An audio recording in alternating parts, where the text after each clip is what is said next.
இந்த தொகுதியினுடைய அடிப்படை வசதிகள் பொறுத்த வரைக்கும் வந்துட்டீங்கன்னா பல்வேறு ஊர்களில் சாலைகள் போட்டிருக்கீங்க. நாங்களே கண் கூட பார்த்தோம். நம்ம இப்ப போயிட்டு இருக்க இந்த சாலை கூட மிக சிறப்பாக போட்டு வச்சிருக்கீங்க. இதையும் தாண்டி மக்களுடைய அந்த குடிநீர் பிரச்சனைலாம் தீர்த்துருக்கீங்க. அது எந்த அளவுக்கு சாத்தியமா இருந்துச்சு? ஏன்னா குடிநீர் பிரச்சனைங்கிறது எல்லா கிராமப்புறங்களிலும் இருக்கு. இந்த காரைக்குடி தொகுதியை பொறுத்த வரைக்கும் குடிநீர் பிரச்சனை தீர்ப்பதற்கு என்ன முயற்சிகள் மேற்கொள்ளும்? குடிநீர் பிரச்சனை ஏற்கனவே உள்ளாட்சி அமைப்புகள் மூலமாக ஏற்கனவே நமது தமிழக அரசு செய்த பல்வேறு திட்டங்களின் மூலமாக குடிநீர் பிரச்சனை தீர்க்கப்பட்டுள்ளது.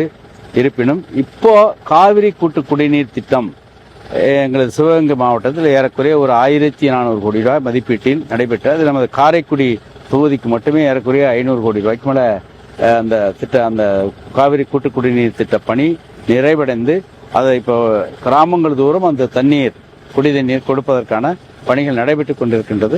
அதனால தண்ணீர் வசதி ஒன்றும் பிரச்சனை இல்லை. எங்கேயாவது ஒரு சில கிராமங்களில் குடிநீர் அந்த ஆழ்குழாய் கிணறுடைய தண்ணீரினுடைய ருசி கம்மியாக இருக்கும், உப்பு சார்ந்ததாக இருக்கும். அந்த பகுதிக்கு இந்த காவிரி கூட்டு குடிநீரும் கை கொடுக்கின்றது. ஆகவே தண்ணீர் பிரச்சனை என்பது ஒன்றும் பெரிய சிரமம் அல்ல, ஒன்றும் பிரச்சனை கிடையாது. சாலை வசதிகள் ஏறக்குறைய நடைபெற்றுக் கொண்டிருக்கின்றது.